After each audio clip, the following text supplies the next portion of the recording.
And hello there, everyone. I hope that you have been tuning in, watching Equal Playing Field's sister, Dina Rahman, out in Bahrain at the moment, smashing a Guinness World Record. The last time I checked, she was on more than 3,000 penalties taken in just about 7 or 8 hours, maybe we're about 8 or 9 hours now.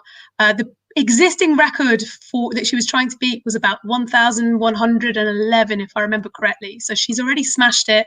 She smashed the unofficial record. But basically at Equal Playing Field, we're taking the opportunity whilst she's out there the whole 24 hours to meet up and have a chat with some of the most inspirational, groundbreaking, fabulous people working in women's football, working in women's sport actually from around the world. And Suzy Wrack is most definitely one of those people. Welcome, Suzy, to the Equal Playing Fields live. First time ever we've done this online stream. Thanks for being here. No, it's a pleasure. Good fun as always. Brilliant. So Suzy is a Guardian sports journalist, well, women's football journalist, but she doesn't shy away from some of the hard-hitting stories as well. So at the weekend, it might be a match report against Chelsea Arsenal. And then, you know, the following week, she might be uncovering a scandal that's taking place in a particular football association, or uncovering a true life story from someone else. So we want to cover a little bit of the day-to-day journalism, maybe also talk a little bit about some of the major events, such as the World Cup last year, and then talk a little bit about some of those more hard-hitting stories that you've worked on and why you do those as well. So, I mean, Suzy, first of all, you've had something that I think quite a lot of journalists have coveted for a while, which is a weekly feature in The Guardian. I mean, you've had that now for a couple of years, and basically in that you've been able to write more or less what you've wanted to write about. How has that changed? Was it coveted? How did you manage to bag it? And also, how has it changed over the last couple of years? Because obviously now it's probably a lot more established, let's say. Yeah, so it was weird because I didn't know The Guardian were doing it. And I think I don't know who had the idea initially, but I know that the then head of sport for The Guardian, who was Owen Gibson, who's now head of news, asked Anna Kessel for recommendation of someone who could write on women's football regularly, and she said, "You've got Suzy sort of sitting over there on the desk doing layout and editing. You should get her to do it," because I'd been writing for other like outlets for a while, like the Morning Star and Stan Fanzine and things like that. So she had been reading some of the stuff I'd written on like the Bundesliga and the refugee crisis, or Kelly Smith's final game, sort of testimonial game, and things like that, and had been reading that stuff, and so then recommended me for it. I had met her once, but she had been following my work, which is pretty cool. And then so I went in. This is like a week, 2 weeks before the Women's Euros were starting in 2017, and for a chat. And they basically said, you know, we want you to write regularly on women's football, weekly column. We'll have to review it in September to see how it's going. We'll start as soon as possible, and, you know, just kind of start it running through the Euros. We've obviously got Louise out there, but you'll be here, and, you know, doing it from here. And, yeah, we'll sort of go from there and see how it goes. And, you know, we sort of got to the September point, which was when they said we'd review it, and we never had that conversation because it was just the ground running. People were reading it. Yeah, exactly. Yeah, because it's sort of like no one else was doing anything regular. I always like describe it as sort of prior to that, everyone was just doing reactive coverage. So it'd be like, oh shit, there's a FA Cup final coming up. Quick, we're going to have a report on that, or do something, anything.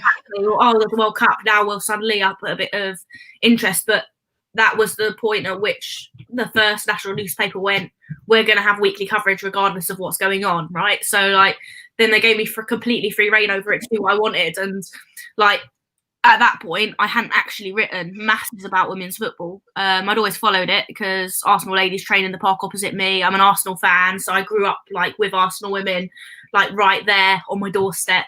You know, behind the men's team on parades and stuff with trophies and things. So like I had them as a presence, so sort of played kind of loose attention to the women's game, and then only started covering it sort of in like very, very recent months of them being asked to do that. But so the figures must have worked, right? You must have seen like the Guardian wouldn't have continued it, or you would never have not had that follow-up conversation if the figures were bad. People were obviously reading it, engaging with it, interested in the stories that you were telling, right? And especially you were pretty unique at the time.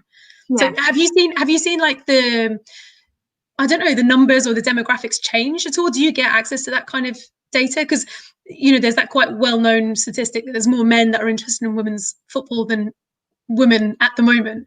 I don't know whether that's the same for the people that are reading your column or whether you have access to that information. I've not seen a gender breakdown. I've seen, you know, like region and a country breakdown, what type, you know, I can access sort of all the data on, you know, how it's being accessed, whether it's on mobiles, laptops, etc. I haven't actually seen a gender breakdown, which is an interesting question. I might ask for that. But yeah, from the very, when we first sat down and had that initial conversation, it was very much like, we see this as a slow burn and we're not expecting you to get, you know, tens of thousands of hits on every column. We expect it to grow, but we just have to check in September that the growth is sort of, you know, in line with what we want, and that, you know, it's heading in the right direction, and see whether we can keep it up. But the only conversation we had, which was way after September, was them telling me that they were surprised that it had sort of taken off straight away, which they weren't expecting. And it's because there was an audience there, right? There's an audience for women's football that exists that wasn't being catered for, and all of a sudden there was a national organisation doing something fairly regularly, so people were picking up on it. I think there was only one article that was below like the minimum hits we try and reach for every article on the Guardian in, you know, like a couple of years or something. Was that the one where you spoke to me about something? Yeah, probably. I mean, you would bring it down, but yeah, no, it was. I can't even remember what it was, but there were, yeah, it was literally just one, and they were quite surprised by that because, yeah, obviously it's women's football. It's not going to get as bigger audience as men's is, or some of the big, you know, kind of F1 stories and stuff are, but it is massively picking up, and some of the stories do really, really well, like really kind of catch a mood, particularly opinion pieces. Actually, opinion pieces actually tend to do better than the lovely big interviews with players that you think, you know, everyone loves and is going to do great, because people like to have an opinion, like to have their own opinion and argue it and debate it. And if you put a piece out there that is, you know, sort of doing that a little bit, people like to argue with you, so you can get more that way. But I guess talking about opinions, you know, over just a couple of years, there's so many more outlets that have regular pieces, and, you know, more than once a week. You've got some outlets that are putting out, you know, many over the course of a single week, depending on what's going on. Let me be provocative. Do you feel the heat at all now that you're not that kind of one person that has had that regular feature? Now there's lots of others in the pool. Do you feel the heat? Is there competition? How does that work for you? There's definitely competition, but it's sort of like friendly competition in that I think we all acknowledge that there's plenty of women's football to go around. Like there's so many stories within the women's game. There's, you know, so many news items you could have every single like day, relating to so many different aspects that, I don't know, maybe some others feel it more than me because I was the first. So like I've sort of almost got a little head start in that sense. But I don't really feel that pressure because, you know, my desk are quite chilled about, you know, sort of the race to get to things first per se. Obviously they want us to be first, but it's not, you know, if we miss something, it's not the end of the world, you know. And yeah, so there's enough to go around. You know, think of how many journalists there are working in men's football, right? There's hundreds of people working in men's football, and we've got like a core of maybe, you know, 10 people working in women's football. There's enough. And that camaraderie is strong, or that you know, that bond between you guys is, I don't know, there's obviously some competition, but it's more collaborative than competitive. Would you say that? Or it's a balance, because I mean, I'm good friends with a few in the women's football press pack, and we do get along well. And obviously, when you spend that much time sort of in close contact, you know, I see people from rival papers and outlets more than I do like the people in the office, which is a little bit of a dynamic to have, because, you know, they're the ones at the games every week. They're the ones staying over in foreign countries with you and sharing lifts with you so that you can save a little bit of money on expenses and things like that. So, I hired a car in the Czech Republic and drove through the snow with 4 others in the car from the Times, the Telegraph, the Mail and the BBC. And, things like that, that bonds you, right? Because you're then going out for dinner together and stuff because, they're the only people out there. Do bonds, but there is always that competitive element as well. Like that doesn't go away. We are at heart, we are rivals working for rival publications. But there is, I suppose, a difference between men and women's football is there is also a little bit of a sense of like a common goal that we all, because a lot of us covered women's football in some capacity before it became a job or like a job that actually paid. Then that you sort of have, you sort of have a little bit of a, we're building this together. Like we are, we feel invested in the women's game and its success and its growth. And we know that the bigger the game grows, the more pressure there is on outlets to create more jobs in women's football as well. So like there's a bit of that in that we all want to see the game grow, both for like the game's benefit and our own benefit. And so the more coverage it gets, the better. So there is a little bit of that sort of collaborative sense. Okay, but let me maybe be a bit more provocative. You spent probably about 4 weeks, the whole 4 weeks on the road last year for the Women's World Cup, right? And so I've got this like jolly picture in my head of you in your cars driving around, you and the women's football crew, and then surely for the final or for the England games, there was a whole bunch of other journalists that came out. Am I right? And then how do you deal with that dynamic when perhaps more renowned journalists are coming out? How did that feel? Did you feel special, like because you knew all the stuff, or was it kind of like, hang on, this is my gig, move back?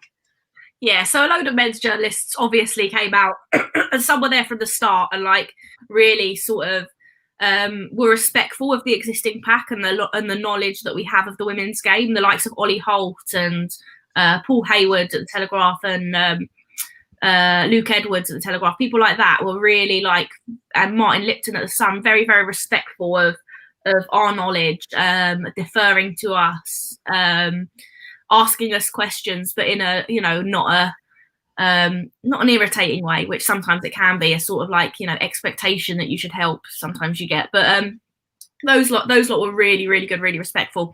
And then there was like the later crew that sort of came out, and generally they all fitted in great. Like it did actually, like a lot of them said that working the Women's World Cup was one of the best tournaments they had ever done. And some of the men's tournaments for however many years, because the atmosphere is just better, because it's not quite so competitive and cutthroat, and we are a lot more collaborative as a group, and do actually enjoy each other's company on the whole.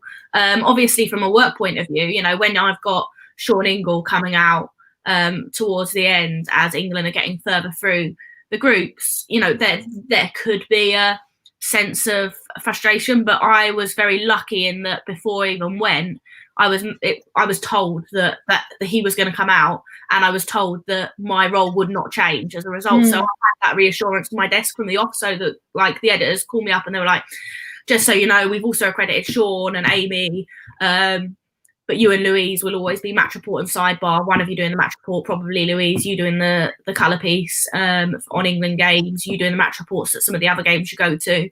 That won't change. So when Sean did come out, he just did some additional stuff around it, some atmosphere pieces and sort of a new perspective.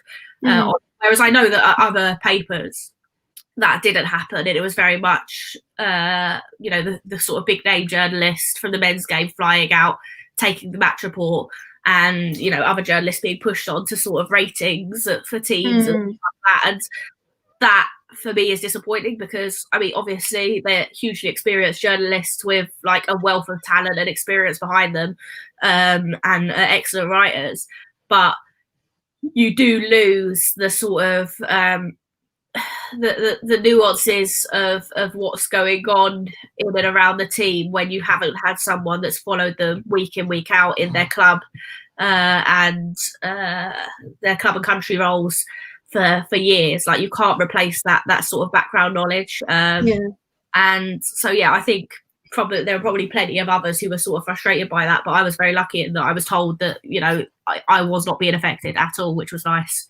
But and so you're coming down to the mechanics of covering like a World Cup. I mean, for a lot of people, it was a massive party, right? But for you, I mean, that's a long time spent on the road, and also a lot of hours you're putting in. What was your kind of regular? I don't know. Was there a regular 24 hours? How did you manage to just keep on top of everything? And did you get really sick? By the end of it, I was exhausted. There was no like regular pattern. I mean, to be fair, I was a bit stupid. So the desk asked me, like, when they decided that I could definitely go and told me, they basically said, what do you want to do? And I said, as many days as possible, which like was very, very grueling. So I think I did like 15 games in 30 days or something. So it's literally, you know, like game, travel, pretty much. And there were times early on when I really regretted that, because one of the, you know, we had Louise Taylor covering just following England, and one of the things I was missing out on was like the bonding of the England press pack, but then also, you know, the pre-match Phil Neville stuff, the pre-match stuff with the players. I was doing a bit of the post-match because I'd be at those games and then do a bit of the follow-up, but then I'd miss the next lot of stuff.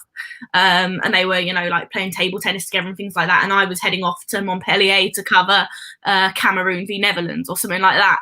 And so I was like, oh, you know, this, you know, was this the right decision? But then once we hit the knockout stages, it was 100% confirmed as the right thing to do, because as long as we had, you know, someone there to cover that stuff, like it was 100% that I went out and looked at the other teams, because by the point we reached the knockout stages, I've watched most of the teams already, whereas like obviously, you know, Louise, who's covered England, hasn't seen France play or Cameroon play or the Netherlands play or the USA play, whereas I had seen France play all three of their group games. I'd seen Nigeria play, I'd seen Cameroon play twice, I'd seen the Netherlands play twice.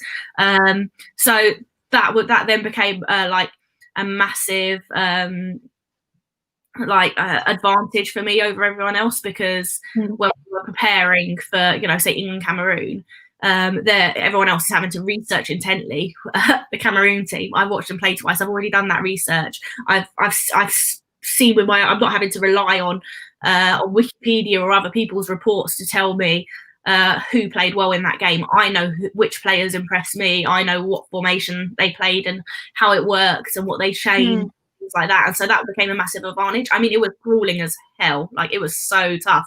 There was a game in Rennes where I was booked into a hotel, and it ended up being a really nice hotel, I think, just because they were, you know, sold out of all the cheap places because the Netherlands were playing there.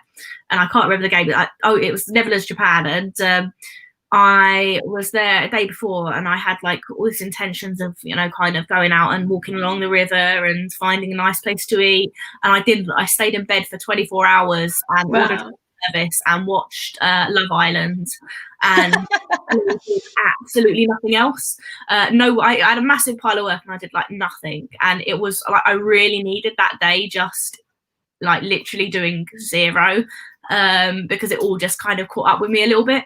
And then I was absolutely exhausted afterwards, but it was very intense. You weren't there, were you, in Lyon when I was writing a piece on, was it on Sweden? It was on the England-Sweden game or preview or something, while we were sitting in a bar in Lyon watching another game. It was just surreal. We were watching England-Sweden, and I was writing whilst the game was going on and trying to pay attention to England in this third place match. I was writing a preview piece on the Netherlands, and trying to talk right at the same time. It's just insane.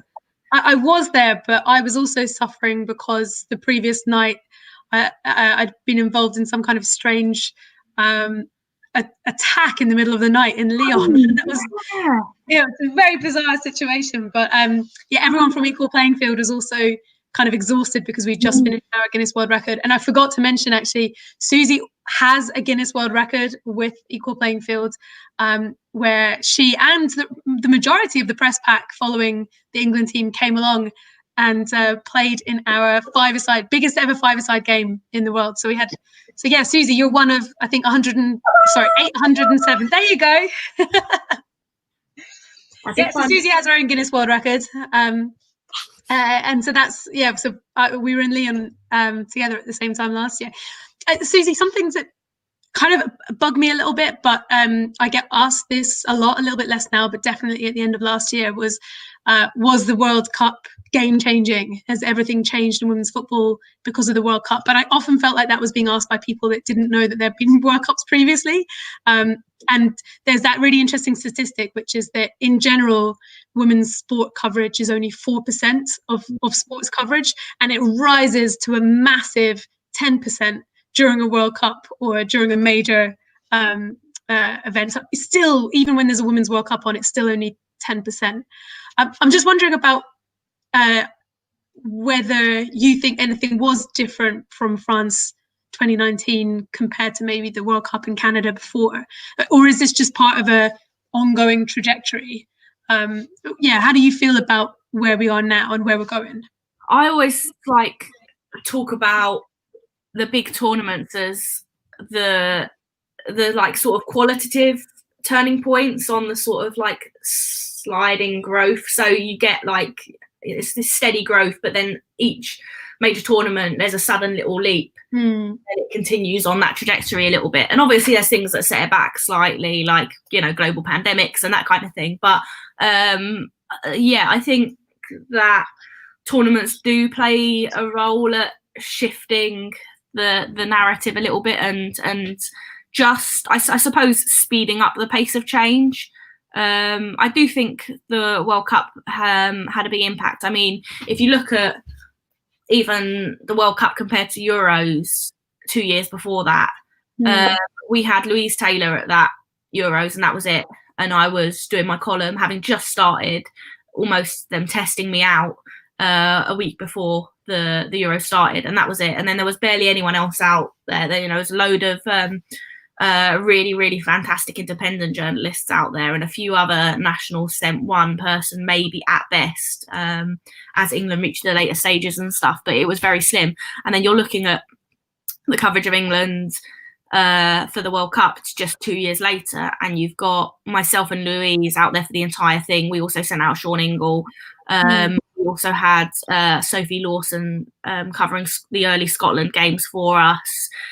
We had 2 people from Australia and one from the US over covering it for us.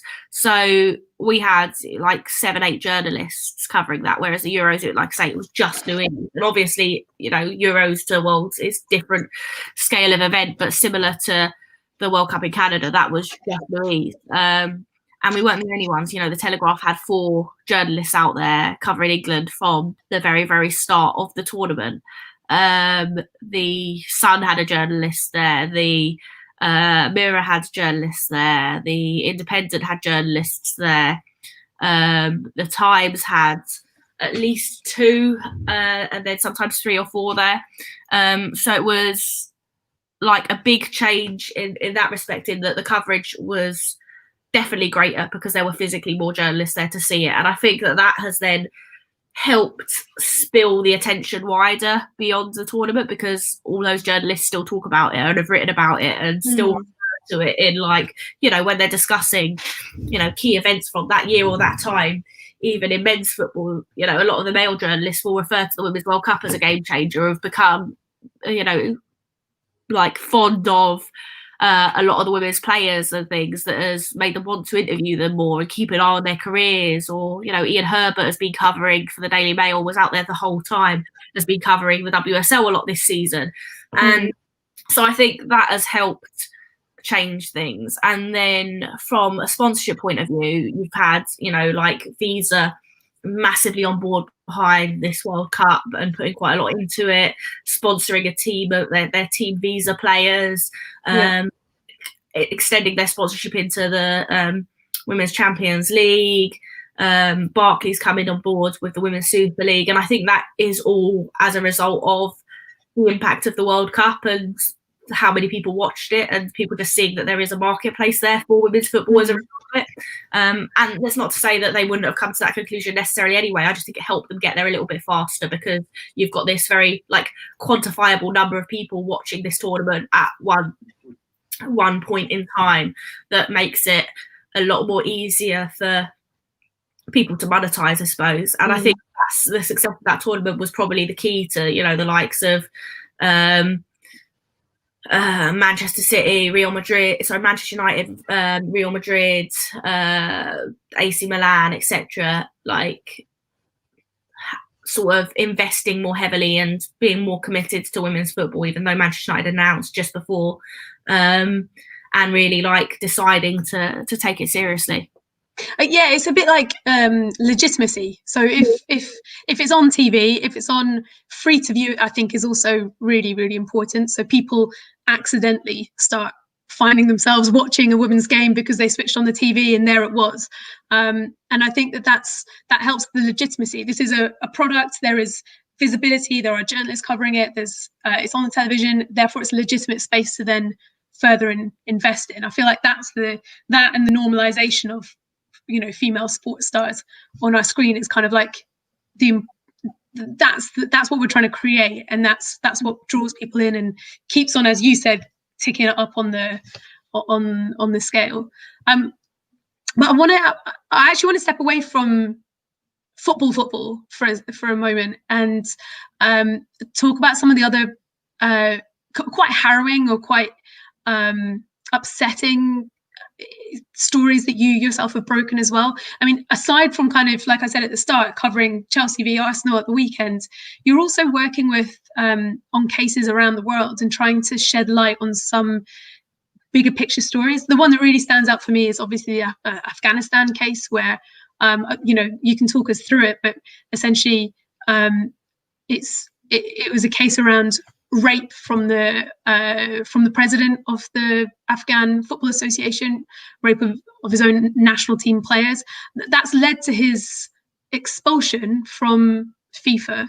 I'm just wondering, what drives you to want to focus on some of those stories, and because they're quite heartbreaking, some of the things that you've uncovered. I'm not doing you justice in a way, because it feels like quite emotional when I think about it, think about the players involved and what's happened to them. But you broke that story. Can you talk us through what the actual case and then how you went about it? Yeah, it's very emotional. I suppose, like, for me, I sort of separate from the emotion of it a little bit, because I think the story would have come out because the players were so keen to have it told. I just feel very lucky that I was the person that was able to tell it and handle it as sensitively as I could, because for me it was never about this oh wow, this amazing story has dropped in my lap. It was about, Christ, how do we try and stop this from happening? Because ultimately that's I'm a journalist, obviously, and I care about the stories, but my background is in activism. Like, I was campaigning against tuition fees and against the closure of youth clubs during the riots in Tottenham and stuff like that, and was on the big anti-war protest, organised a demonstration and a strike at my school. Like, my background is I was an activist, a campaigner. So from that point of view, I like using the power of football to help expose some of the problems in society, and also show the power it has to actually improve things as well, because there's so much money in football. Football clubs are such core parts of the community. They wield huge power to it as a sport wields a huge power to influence the way people think, and how supported communities are as well. So for me, that side of it is really important. So when this story kind of came to me, it was always from that point of view. It was always, how can we try and get rid of this guy and tell the story in a way that is going to be most impactful for the players. And actually it was Equal Playing Field that started it off, because I interviewed one of the players, the captain of the team, Shabnan, when you did the just Jordan, yeah.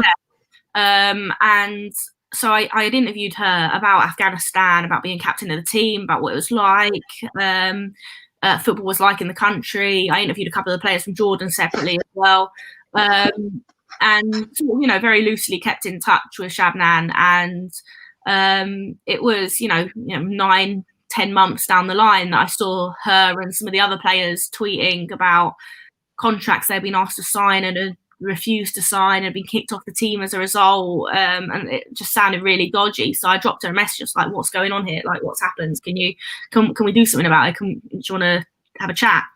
And so I spoke to her and another player and interviewed them with the aim of doing a piece about these contracts, right, that they've been asked to sign, and if they didn't sign them they were going to be chucked off the team. That basically said, you can't have a social media presence without permission from the federation, like you can't tweet without permission from the federation, you're not allowed to speak to the press without permission from the federation, you're not allowed to have commercial partner or like sponsors without permission from the federation, and even if you've got them through your club, whatever. It's just really like restrictive, like silencing tools for the federation to clamp down on the players. And there was clearly something deeper going on. Neither of those players really wanted to say or say it explicitly, but they kept, Shannon in particular saying, you need to speak to Kelly. You need to speak to Kelly, Kelly Lindsay, the manager of the team.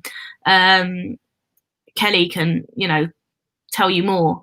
And so they connected me with Kelly, and I spoke to her, and she was just like, boom, this is what's been going on. There's players have been suffering violent physical, mental, sexual abuse by the president of the federation and a whole series of coaches for years. We've raised complaints through FIFA, we've raised complaints through the AFC, we're not getting listened to. There is a case going on, but it's moving too slowly. We're all really frustrated. Players' safety is at risk. Some are out of the country, some aren't. And it sort of grew from there. So then she connected me with Khalida, who is sort of all-round manager of the team, like sort of general manager type role for the team, who is based in Denmark. And Khalida had been organising the case against the president, and organising the sort of the safety of the girls, helping get them out of the country, dealing with gathering evidence and building a case, because obviously when you've got abuse and sexual abuse and things like that, being able to prove it matters.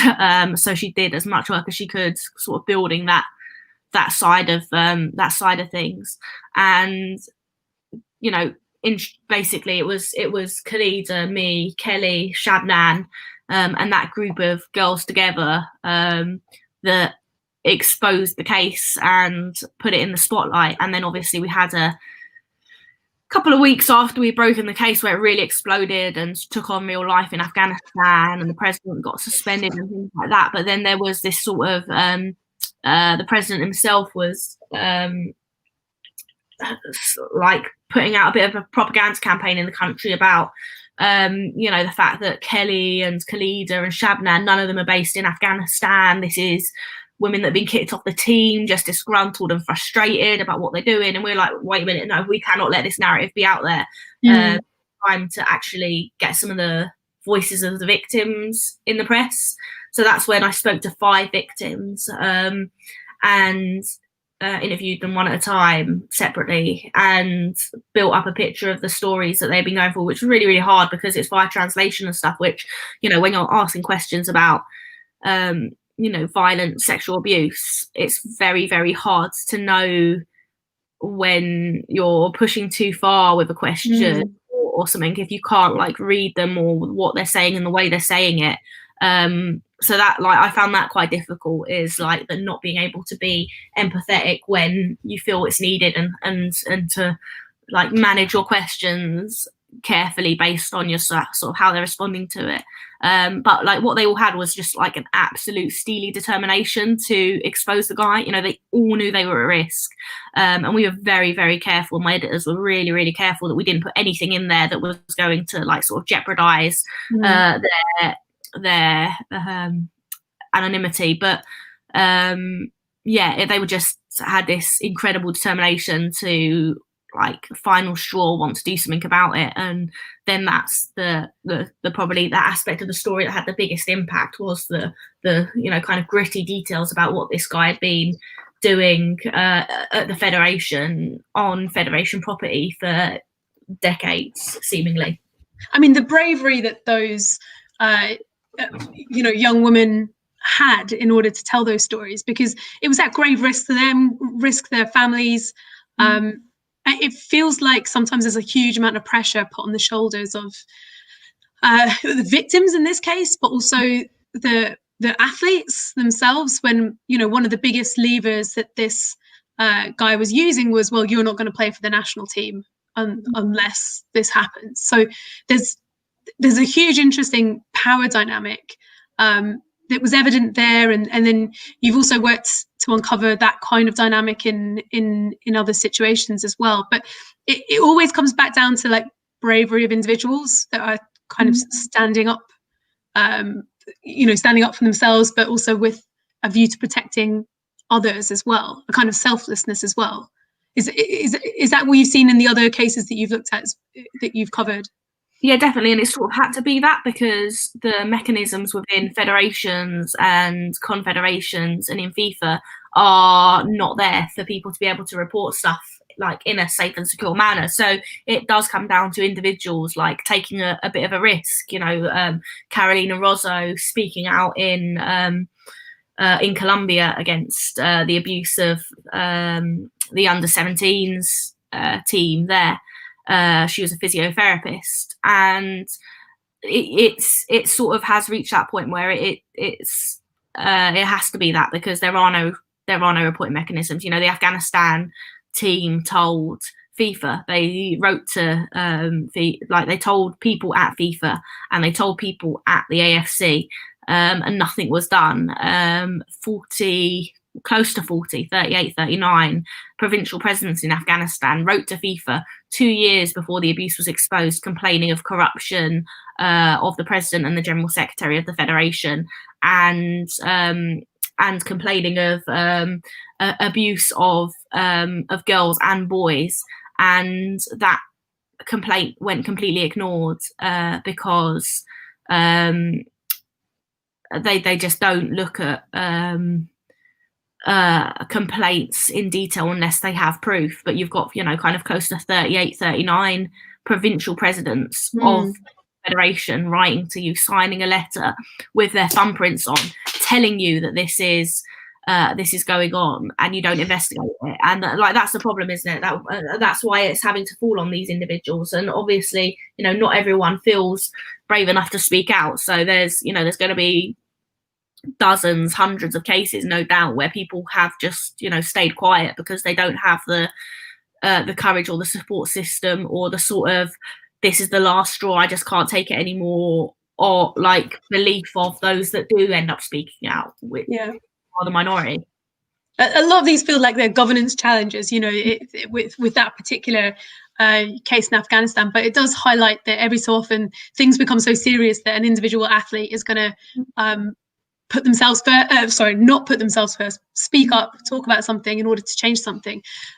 We've obviously seen that with Marcus Rashford, and we've seen that with Raheem Sterling here in England, talking out on big social issues. But again, bringing it a little bit back to your own journalism, one of the other most visible people in sport last year was Megan Rapinoe, on the back of winning the World Cup, but also because of some of the social stances that she was taking, the discrimination that she's been very active in fighting. And you managed to bag an interview with her at the very end of last year, flying out to New York to meet with her.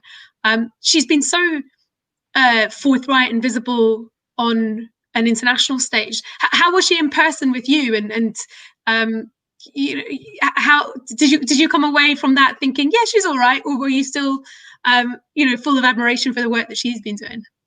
I mean, she's just everything you want her to be. You kind of build up this picture of someone. I sat in so many press conferences, particularly over the World Cup, where she was brilliant, taking down Trump. After they had won it, the whole thing, after they beat France, as they're going into the England game, where she's just, absolutely fantastic and just witty and personable, but just also, not willing to take any crap, that you really hope that when you sit down with her one-on-one in person, that she's going to match that sort of persona. And she totally does. And she treated it, we were there for over an hour, and she treated it exactly like, she was sitting around the table. We were at breakfast in our hotel in New York, and it was just with her agent there as well. And it was just like we were sitting, you know, three friends sitting around chatting about the future of football and what's going on in the world of football. And it was just so relaxed, and she's just so thoughtful and brilliant. And a lot of the stuff that you know, she told me about her family, her background, and how she got to this point, or in her new book, which I think came out like last week. I've read it already. It's very good. Like aspects in that sort of led her to this social consciousness, also like almost by mistake, you know, in the same way that Marcus Rashford has sort of become this beacon of like of an anti-poverty campaigner, with like not necessarily deliberately or consciously, like, but just because he of his like lived experiences. And yeah, she's just like great in every possible way. Fantastic to interview, really super honest as well. Like, you know, there's no question that she shirked away from.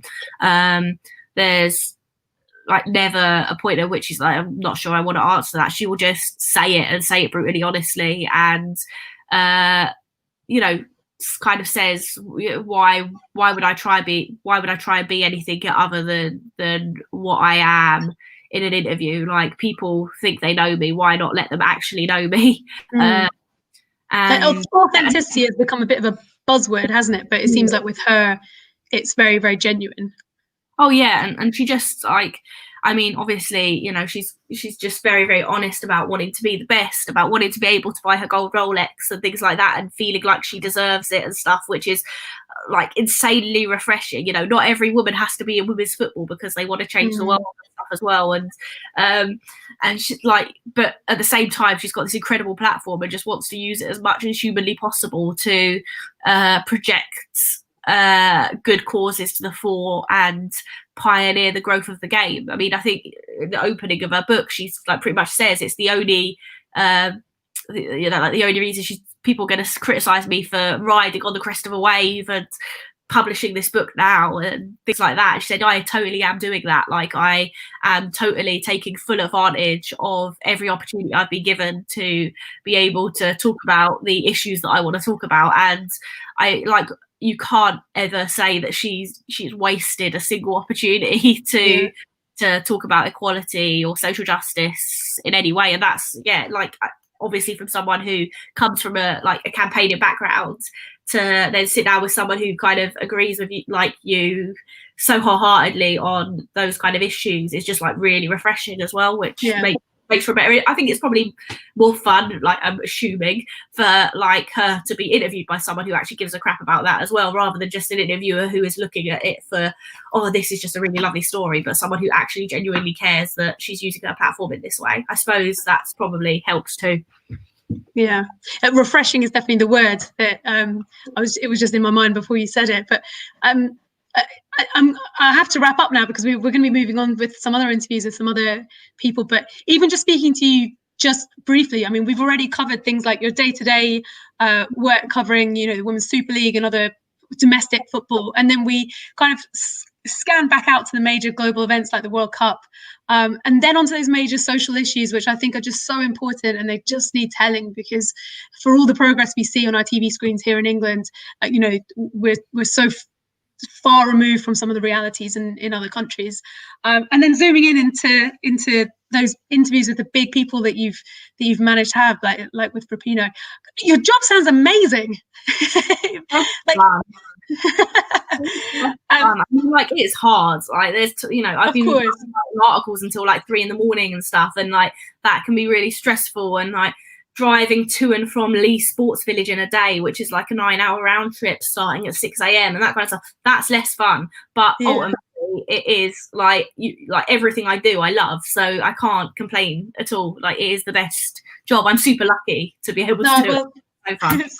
I mean, Suzy, we're really lucky because we get to read everything that you put out. So thank you so much for doing that, for doing the job that you do and breaking some of those stories that other people haven't broken. And thank you for joining Equal Playing Field today as we celebrate Dina's new 5th Guinness World Record. We really appreciate your time, and hope to see you very, very soon. Cheers, it was fun. Thank you.